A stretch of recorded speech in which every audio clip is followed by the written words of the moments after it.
Hoy vamos a meternos de lleno en un rompecabezas, uno de esos bien fascinantes que nos regala la física cuántica. Se trata de una combinación increíble, los materiales más fríos que existen y un ritmo que parece, bueno, casi musical. Así que arranquemos. A ver, pensemos en un superfluido. ¿Qué es eso? Es una sustancia que fluye sin nada de fricción. Es como si fuera el líquido más resbaladizo que nos podamos imaginar. Ahora la pregunta es, ¿qué pasa si a este fluido lo empujamos de forma suave, constante y al mismo tiempo lo agitamos con un ritmo fijo? Uno esperaría algo, pero la respuesta, la verdad es que es de lo más inesperada.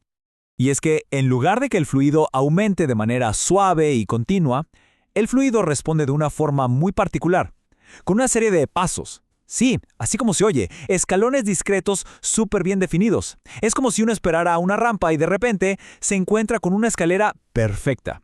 Este fenómeno, que se conoce como los pasos de Shapiro, es precisamente el misterio que vamos a desentrañar. Y para eso tenemos que ir directo al corazón de la dinámica cuántica. Ok, entonces para resolver este misterio, los científicos hicieron algo, bueno, bastante fuera de lo común. No usaron ni cables ni electrones, nada de lo que uno se imagina en un circuito, no. En su lugar construyeron uno con algo muchísimo más exótico. Átomos enfriados a temperaturas extremas, casi al cero absoluto. A este campo emergente se le llama atomotrónica. La idea de fondo es bastante simple, pero a la vez muy potente. Usar las reglas tan particulares de la mecánica cuántica que gobiernan a estos átomos para crear tecnologías completamente nuevas. Cosas que antes no eran posibles. Y en este caso en particular, lo que lograron fue una especie de interruptor cuántico muy especial. Y bueno, esta es la pieza central de todo el montaje. Una unión Josephson atómica. A ver, ¿qué es esto? Esencialmente son dos pequeñas acumulaciones de superfluido que están separadas por una barrera hecha de luz láser. Una barrera súper delgada. Tan delgada que los átomos pueden hacer algo que en nuestro mundo macroscópico sería imposible. Simplemente la atraviesan. Pasan como si no estuviera ahí. A este fenómeno se le conoce como túnel cuántico, y es lo que genera una corriente de átomos de un lado al otro. Perfecto. Ahora, para entender lo que está pasando ahí adentro, en esa unión, la buena noticia es que no hace falta meterse con ecuaciones súper complejas. Podemos usar una analogía, una que es muy simple, pero a la vez muy poderosa. La de una tabla de lavar. Sí, de esas antiguas. Pensemos que tenemos una partícula sobre esta tabla de lavar. Las ondulaciones, esas crestas de la tabla, vienen a representar la estructura de la unión Josephson. Luego, la inclinación de la tabla es como ese empuje constante que se le aplica al superfluido.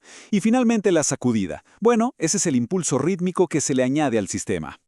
Entonces, si solo inclinamos la tabla, es fácil de ver. La partícula simplemente rueda hacia abajo, de forma continua, sin más.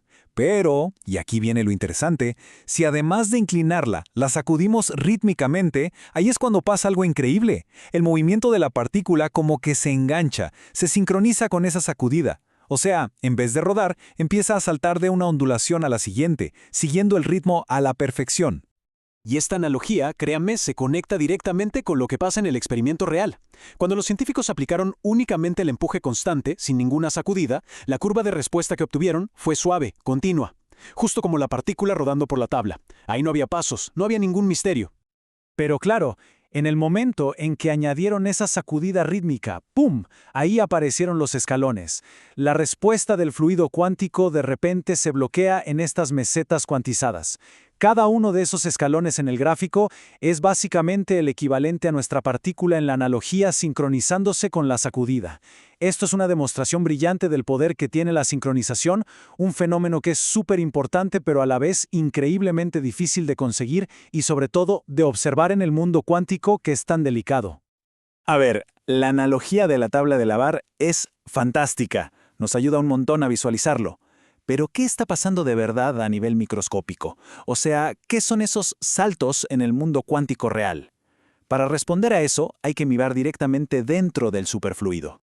Los investigadores lo describen con un término que suena un poco intimidante.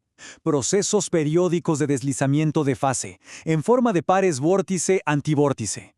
Suena muy complejo, sí, pero en el fondo, en esencia, de lo que se está hablando, es de la creación de pequeños remolinos.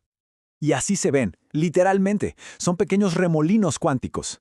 Resulta que cada vez que nuestra partícula de la analogía salta una de las crestas de la tabla, el superfluido real crea un par de estos remolinos, uno que gira en un sentido y el otro en sentido opuesto.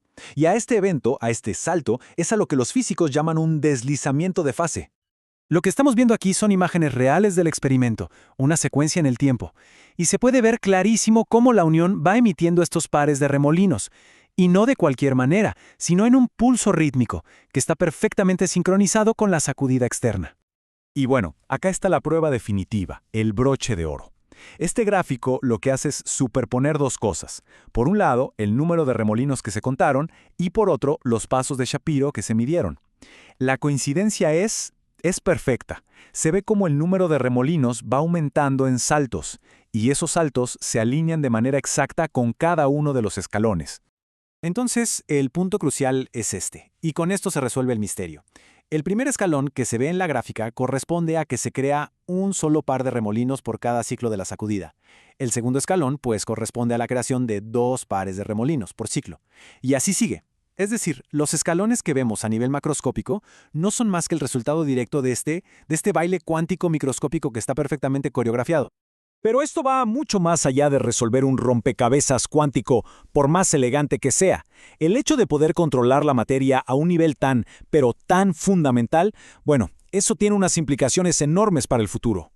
Es que esta técnica abre unas puertas increíbles. De repente, es posible simular entornos súper extremos, como lo que pasa dentro de una estrella de neutrones, pero sin salir de un laboratorio aquí en la Tierra. También nos da una herramienta completamente nueva para explorar el fenómeno de la sincronización, que aparece en todos lados.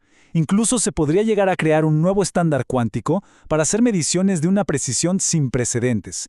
Y por supuesto, es un paso de gigante hacia la construcción de simuladores cuánticos cada vez más potentes. Y todo esto nos deja con una última pregunta para reflexionar. Acabamos de ver cómo un simple ritmo puede imponer un orden perfecto en el mundo cuántico que normalmente es tan caótico. Entonces, ¿será que este principio, el de la sincronización, podría convertirse en una especie de metrónomo que guíe el desarrollo de las futuras computadoras cuánticas, de los sensores y de todas las tecnologías cuánticas que vendrán? ¿Podría darnos una precisión que hoy apenas nos atrevemos a imaginar? Bueno, el tiempo y, claro, la ciencia nos darán la respuesta.